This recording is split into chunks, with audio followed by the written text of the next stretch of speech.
Sumainyo ang Panginoon. At sumaiyo rin. Ang mabuting balita ng Panginoon ayon kay San Marcos. Papuri sa iyo, Panginoon. Noong panahong iyon, si Jesus ay nagtungo sa sariling bayan, kasama ang kanyang mga alagad. Pagdating ng araw ng pamamahinga, nagturo siya sa sinagoga. Nagtaka ang maraming nakarinig sa kanya at nagtanong, saan niya nakuha ang lahat ng iyan? Anong karunungan itong ipinagkaloob sa kanya? Paano siya nakagagawa ng mga kababalaghan? Hindi ba ito ang karpenterong anak ni Maria at kapatid ni Santiago at Jose, Judas at Simon? Dito nakatira ang kanyang mga kapatid na babae, hindi ba? At siya'y ayaw nilang kilanlin. Kaya't sinabi ni Jesus sa kanila, ang propeta'y iginagalang ng lahat, liban lamang ng kanyang mga kababayan, mga kamag-anak, at mga kasambahay. Hindi siya nakagawa ng anumang kababalaghan doon maliban sa pagpapatong ng kanyang kamay sa ilang may sakit upang pagalingin ang mga ito. Nagtaka siya sapagkat hindi sila sumampalataya. At nilibot ni Jesus ang mga nayon sa paligid upang magturo. Ang mabuting balita ng Panginoon. Pinupuri ka namin, Panginoong Hesukristo. Isang magandang umaga po sa inyong lahat. Magandang umaga din po, Father.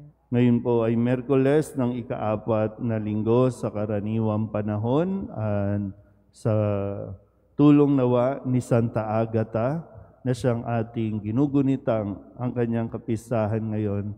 Santa Agata na isa rin sa mga dalaga na naging martir, na nag-alay ng kanyang sarili at sinikap na makasunod kay Kristo sa kanyang mga aral upang makarating din doon sa kaharian sa langit.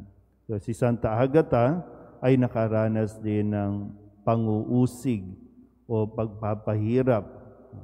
Pero ganun pa man, siya ay nanatiling matatag sa kanyang pananampalataya. Sa panahon natin ngayon, kasi kumbaga tayo mga pinanganak mga 1970s, 1960s, 1950s, yung iba dito 1940s. Meron pa bang mga 1930s na pinanganak? Wala na sila. More or less hanggang 1940s. No?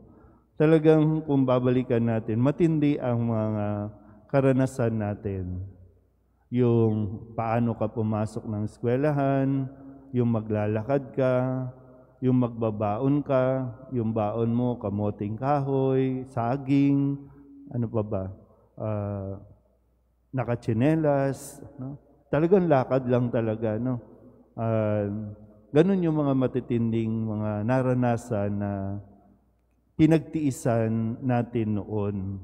At talagang naging matatag naman tayo, pinagtibay tayo ng mga karanasang ito. Tama ba ako o ako lang? Yan. Ngayon, hindi natin naiiwasan na laging balikan yung noon sa nangyayari ngayon. Kasi ngayon, konting gutom, minsan nga hindi naman gutom eh. Ayaw lang ng pagkain kung ang nauuwi sa, anong tawag natin? Depression. Hindi mo lang gusto yung pagkain, madidepress ka na. Wala ka lang bago o latest o updated na gadget, ang tawag na nakaka-depress na. Hindi lang magustuhan ng mga tao ang iyong ginagawa, ang iyong pinopost, nadidepress na. Yung para bang kawawang-kawawa na, aping-api na. Kasi gano'n na yung, gano'n yung parang inahanap ng tao ngayon. Gusto ng mga tao, sila ay nagugustuhan ng lahat. Yung reality, hindi lahat talaga matutuwa sa iyo. Yun yung reality. Kasi may mga taong punong-puno ng insecurity sa buhay. May mga taong punong-puno ng inggit. Kaya nga kahit na anong gawin mo, may masasabi at masasabi sila sa iyo. At lalong-lalo na, minsan din nakakaligtas, maging ang mga kababayan natin, mga kamag-anak natin, may nasasabing hindi maganda sa kabila ng iyong tagumpay.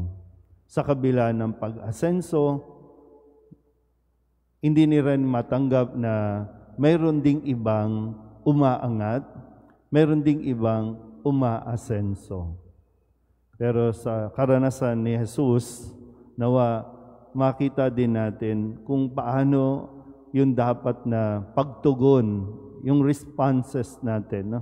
Paano tayo mag-respond sa mga criticism, sa mga dislikes, sa mga bashing. Kasi ito yung mga termino ngayon. No?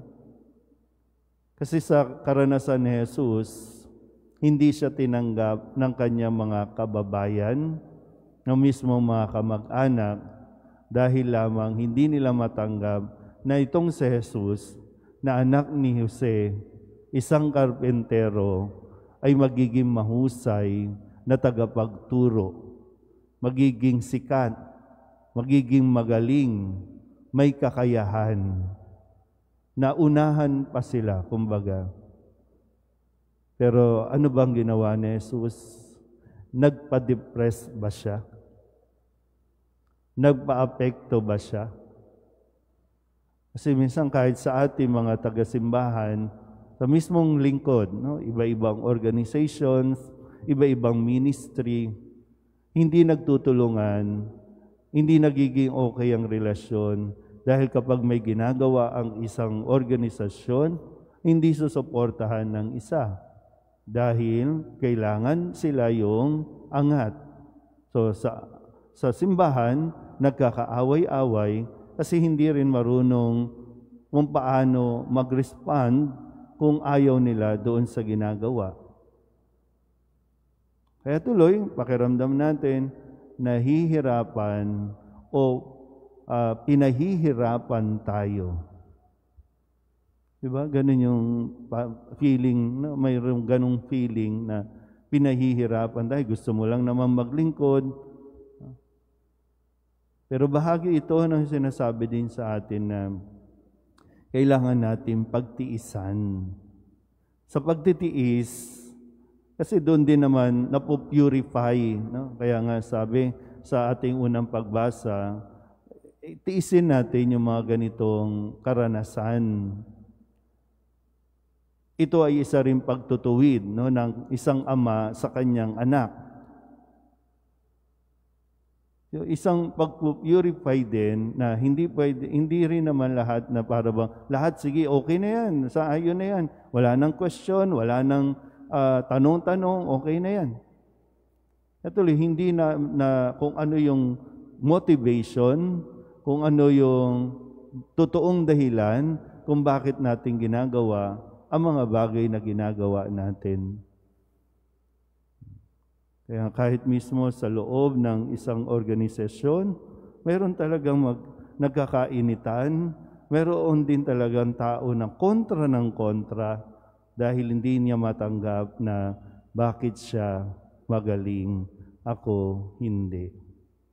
Pero gaya nga ng halimbawa ni Jesus, kung mayroon tayong ganitong karanasan, kung mayroong mga taong patuloy na nagke-question sa iyong kakayahan, dedmahin mo lang. Hindi mo kinakailangan makipagsagutan, hindi rin kinakailangan makipagsabayan ka sa angas at gaspang ng mga pag-uugali. Kaya nga dito, no, parang hindi naman sinagot-sagot na ni Jesus. Hindi mo kinakailangan depensahan at lalong-lalo na hindi mo kinakailangang may patunayan sa kanila dahil kahit anong gawin mo para sa kanila, isa ka lang anak ng karpintero. Ganon ang nawa matutunan natin kay Jesus. Anak siya ng karpintero, hindi niya kinakahiya yun. Anak siya ni Jose, anak siya ni Maria, pero siya ay anak ng Diyos. Amen? Mayo po tayo.